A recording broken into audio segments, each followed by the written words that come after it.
All right, hey guys, welcome to the homework number, what number is this, 11 backside video. For me, this is about 15 seconds after I just finished talking about the front side, but for you guys, it might be a couple days later because this homework is not due until next week. So this is the right triangle trig review.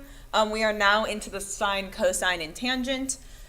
So let's get started. Once again, I'm going to be doing this side. You guys will do this side. You know the drill. So let's get started. Right triangle ABC is shown below. The side lengths are given in centimeters. What is the tangent of C? So the first thing that is important to do, first of all, I sometimes struggle with what tangent is, and I also was in college before I realized that SOHCAHTOA was actually helpful. So good for me for realizing that too late, but that's okay. So I know that the TOA part of SOHCAHTOA means that it's opposite over adjacent. So that's something to keep in mind as I'm starting. But I know I'm talking about angle C right here. So it's the tangent of angle C. So the tangent of C is equal to opposite over adjacent. And this is angle C. I look at my opposite. I see that across from angle C, I have 8. And adjacent or next to angle C, I have 15. So my answer is going to be 8 over 15. And that's what it's asking for, right? It just asks for what is tan C, so I don't have to use inverse tangent. I don't have to use anything. My answer is 8 over 15, which is answer choice G. Sometimes I remember getting a little bit confused about what it means, like what it meant by adjacent, because obviously every angle is touching two sides. Reminder that tangent is the one that does not use our hypotenuse. So I see that my hypotenuse is across from the right angle. And that, so again, that's like just a definitional thing of triangles. Across from my right angle is going to be my hypotenuse. That is not a part of tangent. So that's just a little check that I like to use for myself because otherwise I get pretty confused. So 8 over 15 was my answer. That's also what I got when I did this before. So once again, that is great for me. So moving on, we have number 30. So for an angle with measure alpha in a right triangle, sine of A equals 40 over 41, and tangent of A equals 40 over 9. So what is the value of cosine of A? I'm going to draw a picture first, and then if anyone actually listens to me talk besides how my pencil moves, I'll explain the way that I thought about it, but I'm going to draw the picture first. So I'm going to draw my right triangle because we are using SOHCAHTOA, which means it has to be a right triangle. There it is. So it said that sine A is 40 over 41. So I can make either of these two angles alpha and just plan accordingly. I am going to say that alpha is this angle right here. So I'm working with bottom right. So if the sine of alpha is 40 over 41, so sine is equal to, so it's so like this. So it's opposite over hypotenuse, and sine here was 40 over 41. So opposite of angle A has to be 40, and the hypotenuse has to be 41. I'll box those in different colors in case that's confusing. So I know that my opposite is going to be 40, and my hypotenuse is going to be 41. Good. The other thing it tells me is that tangent, SOHCAHTOA, tangent is opposite over adjacent, and it tells me right here that that is 40 over 9. So I already knew that my opposite was 40, but now I know that my adjacent is going to be 9. So I'm going to label that right here because the adjacent is 9. So it's asking for what is, I'm going to use another color. It's going to be red. I'm very sorry. It doesn't quite go with the color scheme I was going for, but I'm sure everyone will get over it. Cosine of A.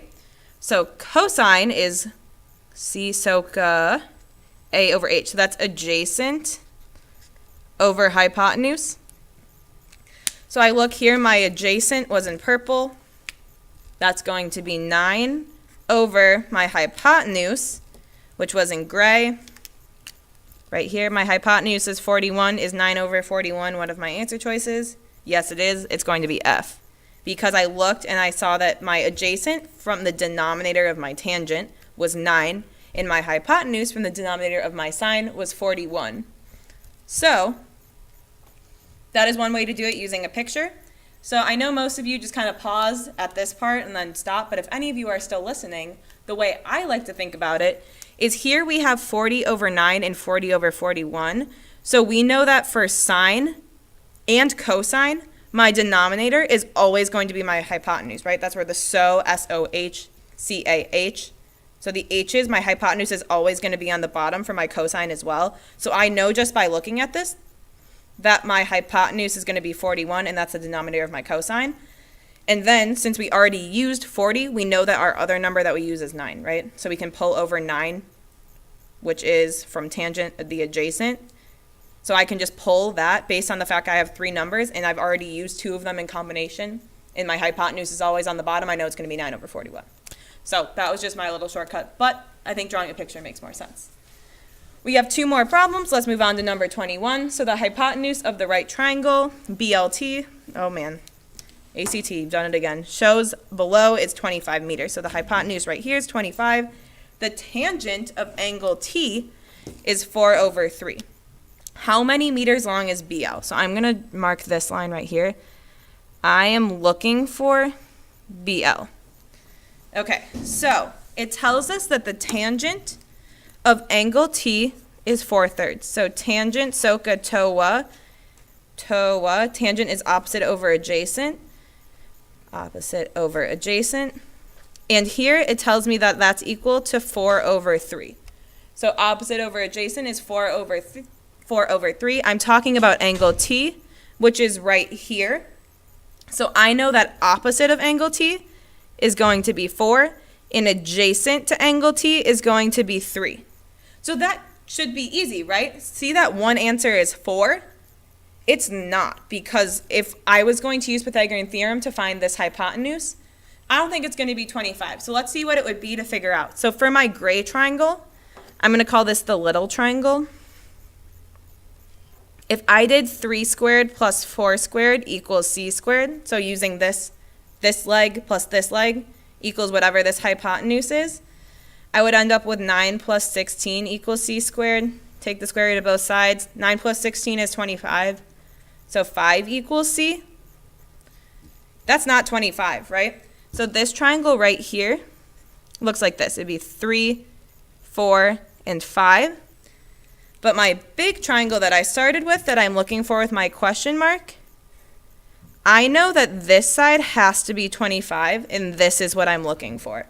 So what I have to do is essentially set up a proportion between the two. I like to proportion, we'll set up using butterfly method. Let's talk through it first. So if I'm trying to get from 5 to 25, what can I multiply 5 by to get 25? Well, I know that 5 times 5 gives me 25. And so if I am scaling up, this number right here is called a scale factor. This is a 5. I know it's hard to see. That's a 5. 5 times 5 gives me 25. I'm looking for this side right here. So if I multiply 4 times 5, that will give me the answer of what this side is supposed to be. So 4 times 5 gives me 20. So my final answer is going to be 20. If what I was just talking about with the scale factor is at all confusing, the other way you can think about it is, I'm going to go over here, so don't be confused. I'm moving over here. I see right here, I'm looking for this side, right? So I'm going to set my proportion up, side over my hypotenuse. I'm going to set up my proportion like this. On this side, I'm going to have the small triangle. On this side, it's going to be the big triangle. So the side of the small triangle that I'm looking for is 4 over the hypotenuse, which is 5. The big triangle, I don't know what this side is, right? That's my question mark right here. Over my hypotenuse of 25. I can then cross multiply. I end up with 5x equals, what's 4 times 25? 100. Divide both sides by 5. And I again get that x equals 20. So both of these ways are completely fine to solve. This way is called using a scale factor.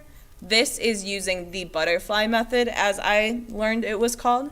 They both are signs of proportions, and both are completely acceptable for finding the answer. I like to use this way a little bit better because sometimes I get confused with setting up a proportion like this. But again, both work. Last question here. So we have in right triangle PQR shown below, QR is 450 feet long. We see that that is labeled on the diagram. The measure of angle R right here is 35 degrees. What is the length of angle PQ? So if I'm looking at angle R, which I know is 35 degrees, I need to find the opposite angle. So I have my opposite angle here, 35 degrees right here. I see that I have my adjacent angle. So if I'm looking and thinking about SOHCAHTOA, I don't know what my hypotenuse is, and I don't have to, because SOHCAHTOA tangent is opposite over adjacent. So the tangent of 35 degrees, which is angle R, equals my opposite, which I don't know, so I'm going to call it X, over my adjacent, which is 450. So now, this is where a lot of us like to get stuck. All that's left to do is to get X by itself. So how could I get X by itself? X divided by 450, reminder that this fraction bar signifies division. So how do I undo division? I can multiply. So I'm going to multiply both sides by 450, and I end up with 450 tangent of 35 equals X. I don't have to solve that because, look at that, that's answer choice B, and we're good to go. Let me just check I got that. That's what I got last time too. Good. So the good thing about the ACT too is a lot of times they don't make us type it into our calculator to solve it. We can just leave it like this, and that is also perfectly correct. So if you have any questions about these types of problems, please come see me or Miss Avra. Otherwise, good luck and see you guys soon.